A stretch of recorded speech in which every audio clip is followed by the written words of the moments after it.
Hey, John Strohmeyer with Strohmeyer Law.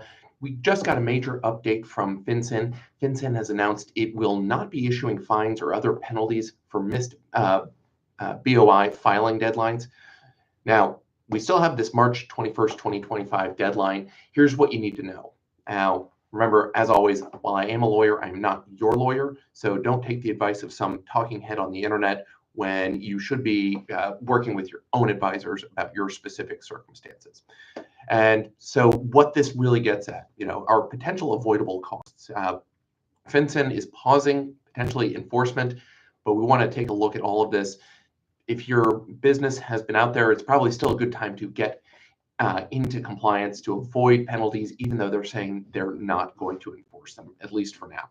So yesterday, February 27, 2025, FinCEN announced it's not issuing fines, penalties, or taking any enforcement action against companies that failed to file or update beneficial ownership information reports by the current deadlines. Now, this pause is slated to remain in effect until a new interim rule is issued and the deadlines can take effect. That's supposed to come out March 21st. This is in line with what Treasury wants to do in reducing regulatory burdens on businesses, focusing on higher risk entities. This gives us, about 3 weeks before things will happen. Now, we've got possibly new deadlines coming soon. We don't know what they're going to be. They've already told us before to expect that we're going to have some revisions on the filing to focus on the more high-risk entities. Now, this could extend potential BOI deadlines, could provide more compliance updates, and more clarity on what enforcement will look like. I've been saying for years, we probably weren't going to have any enforcement this year anyway. Why? They don't want to just come out and start hitting people with hammers on enforcement. They want to give people a chance to get into compliance, get this done, and get it updated without going after everyone. I know there's been a lot of fear mongering over this, but if you look back at what the IRS has done over the past in terms of foreign asset and foreign bank account reporting, there were always all sorts of compliance, come in from the rain, get clean with the IRS on your past deadlines. And there were always opportunities for voluntary compliance before they came after you. Now, the key on that was always you go to them before they find you. They find you first. The IRS that's where all the bad cases are coming out. So what else to think about? Potentially, there could be some long-term changes to this beneficial ownership information reporting. FinCEN is going to be soliciting public comments on possible changes. Remember, the comments and the changes they get are not going to, they're not going to be able to remove any of the obligations. This is how do we interpret things. So inevitably and almost certainly people are going to submit comments, repeal this, take it all back. Those just can't be enforced. That's just not how the public comments will be looked at or received, or even something that a comment could achieve. Comments have to follow along with what the law is as written. They can't, they're not judges, they can't overrule the law.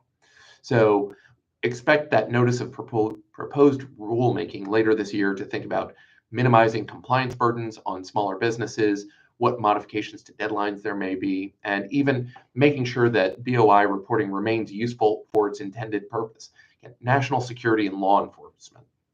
Again, it was to bring the U.S. into compliance with obligations as part of the larger world financial system to protect the financial system from folks doing bad things with bad money.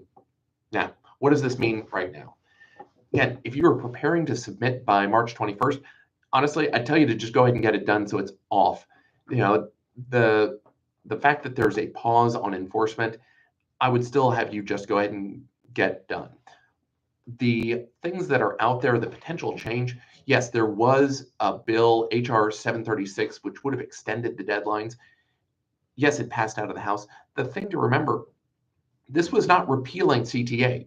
Again, it was Congress coming back and saying, we're just going to kick the deadline out a year. So FinCEN has paused enforcement. The legislative action is now less urgent. It's still possible. It could still happen, but again, it relies on Congress, the Senate, to pass a bill and get it to the president's desk. Remember to watch for a new rule by March 21st, so we're looking in the next 3 weeks. This should establish some new deadlines and compliance guidelines for people. Finally, there may be some bigger changes coming in the near future. So pulling it all together, what should you be doing? Well, FinCEN has paused enforcement, but it's really only a potential pause for 3 weeks. After that, you don't know what you're going to get. I would go ahead and tell you, file anyway, just get it done. It's not necessarily going away. Again, look at what Congress is proposing. It's not a repeal. They're looking to delay the due date. They're not looking to repeal this. And you've got to look at that signal. The courts would also look at that signal that Congress is coming back and doing it again. So we've got new rules potentially coming by March 21st.